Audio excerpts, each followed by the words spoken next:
ивент ихлийг Tim Cook 50-аараа тавьсан. За тэгээ хамгийн ихэнд ярьсан бүтээгдэхүүн iPad Air байсан. За шууд 11 бол 13 инчийн загварыг бол танилцуулсан. 13 инч гэдэг нь өмнөх 12.9-өөс ахаад болоо 0.1-13 инч болж байгаа юм байлээ. За тэгээ өмнгийн сонголт нь уусан 4 өмнгийн сонголттой хамгийн баруун болохоор Space Gray өнгөтэй байсан.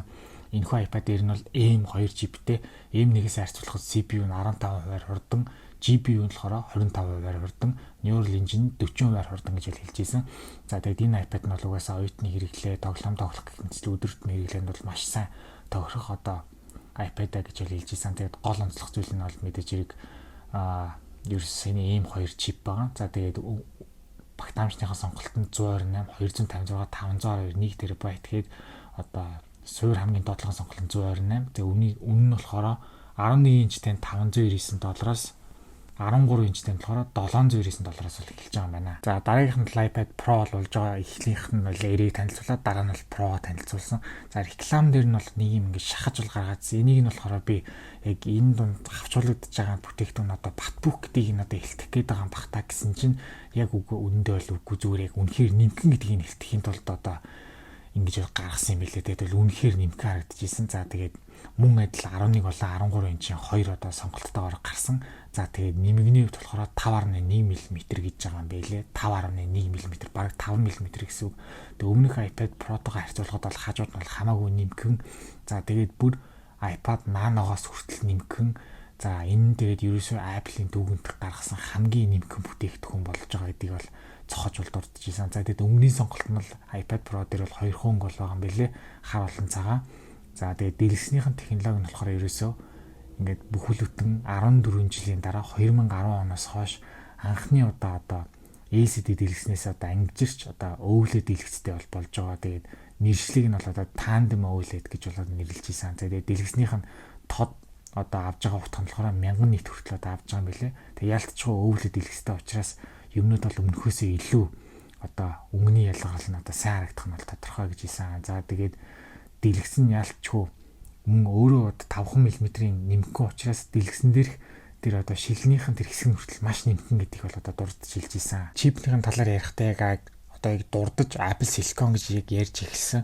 Ингэж ярьж эхэлсэн болохоор яг ивентний өмнөх таамаг буюу M4 чип танилцуулагдаж амжаагүй байгаа. 6 сарын өмнө M3 чипүүд танилцуулагдаад тэг ерөөсөө ийм хурд M4 чип тэгэхээр энэ iPad Pro дээр орж ирэх үгүй юу гэдэг таамаг байсан. Гэсэн чинь үнэхээр л M4 дөрөвдөх үеийн Apple-ийн Silicon чип бол ороод ирсэн iPad Pro дээр зөвхөн. За тэгээд нэг Silicon чипүүдийг тайлбарладаг нэг Орс дуудлагатай маягийн ах бол ерөөсөө яриад эхэлсэн. За тэгээд энэ нь болохоор 2 дахь үеийн 3 нанометрийн технологиг бол ашиглаж байгаа юм байлээ. За тэгээд нийт 10 core-той Spoonie-д 4 нь болохоор яг performance core яг үндсэн яг чухал зүйлсэн. Нөгөөх нь болохоор үлдсэн 6 core нь болохоор яг энерги зарцуулалтыг нь шийдэх 6 core. Тэгээд өмнөх M2-ээс харьцуулахад CPU-ний 50% хурдан гэж хэлж ийсэн. Тэгээд энэ дээр бол би бол M3-тай харьцуулсан график бол харахыг хүссэн болж тийм бол гаргаагүй зөвхөн M2-той харьцуулсныг бол ярьсан. За тэгээд бас рендер хийхэд M2-оос 4 дахин хурдан гэж бол хэлж ийсэн. За тэгээд Neural Engine-ийн хувьд бол 16 core-тай байлээ. За тэгээд яалтчгүй маш олон хагас дамжуулагчтай учраас 1 секунд 38 тэрлэн үйлдэл хийх чадамжтай гэдэг нь бол дурдж ийсэн. За тэгээд ерөнхийд ингээд бүх гол зүйлийг нь яг хадгалсан зүйлийг тань харуулж байна. Яалтчгүй бас энэхүү iPad Pro дээр OLED дэлгэц орж ирсэн. Тэрнтэй бас ингээд синхрон гоё чадварлаг гоё ажиллана гэдэг бас M4 чипийг бас онцолж бол хэлж ийсэн. За тэгээд хүчин чадлын хувьд угаасаа үнэхээр ийм супер чиптэй болж байгаа. Ерөөсөө MacBook-н дээр ч M4 гэдэг чип орж ирээг байхад ерөөсөө энэ iPad Pro бол хамгийн түрүүлээд бол M4 чипийг авсан. Тийм учраас ямар аппликейшн яаж мундаг ажиллах талаар бол ярьсан.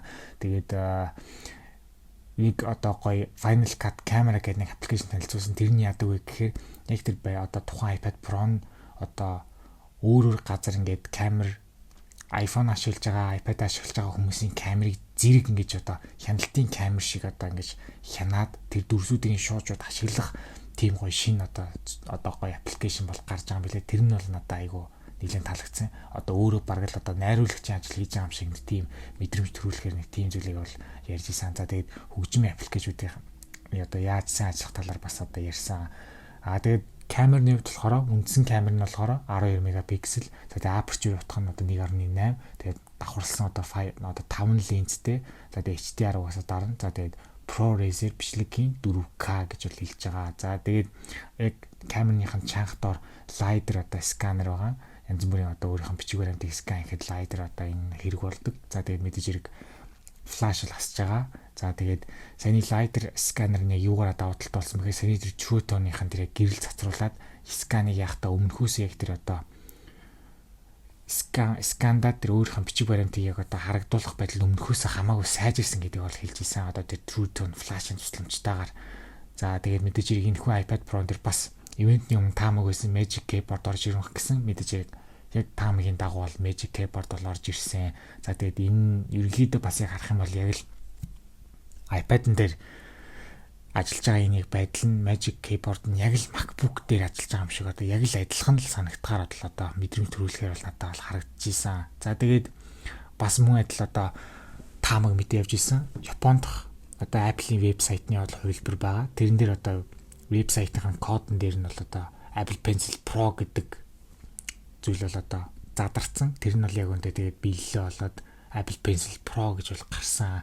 За тэгээд энэ хамгийн гоё зүйл нь юу гэхээр яг үзгээ эргүүлэнгүүт яг аль өнцгөр яаж зураг сурах уу гэдэг нь шууд лайваар ингэж бол шууд дэлгэсэн дээр гард юм билээ. Тэр нь бол надад аюу гоё санагдсан. За тэгээд өөр яг одоо нарийн яг гоё Apple Pencil-ийн гоё зүйлсүүдийг бүгднийг одоо агуулсан юм одоо Pro Apple Pencil Pro хувилбар нь бол одоо ингэ гарсан. Мэдээж хэрэг энэхүү Apple Pencil Pro мөн адил саяны дурдсан одоо шинэ гарч байгаа iPad Air дээр хүртэл ажиллах юм байлээ. За тэгээд iPad Pro-гийн хувьд бол одоо M4 чиптэй шинэ одоо ийм үзэгтэй OLED одоо ийм дэлгэцтэйгээр 14 жилийн дараа болж одоо ийм одоо чухал бүтээгдэхүүн одоо энэ танилцуулагдлаа. За тэгээд багтаамжны хувьд болохоор 256-аас эхэлж байгаа. За тэгээд 512, 1 тера, 2 тера гэж байгаа юм билээ. Үнийн хувьд бол ялч вэрээсээ бол үнэтэй $999, 11 инчтэй, харин 13 инч нь болохоор $1299 юм билээ. Apple Pencil Pro нь болохоор $129-тойгоор бол гарч байгаа. За тэгээд 10 дахь үеийн iPad-ыгаа $100-аар хямдруулаад $349 болгоод тэгээд бас сайтн дээрээ 9 дахь үеийн iPad-ыг бол одоо ингээд зархаа болж байгаа юм билээ. За тэгээд ивентний төгсгөлийг Tim Cook угаасаа хийдгээрээ хийсэн. Тэгээд дараа хэзээ уулзах гэсэн ч угаасаа WWDC 2024 гэж хэлсэн. Тэрэн дээр угаасаа бүх үйлдлийн шинэ үйлдлийн системүүдэд танилцуулна. Одоо хамгийн гол хүлээж байгаа нь бол мэдээж хэрэг iOS 18 байгаа.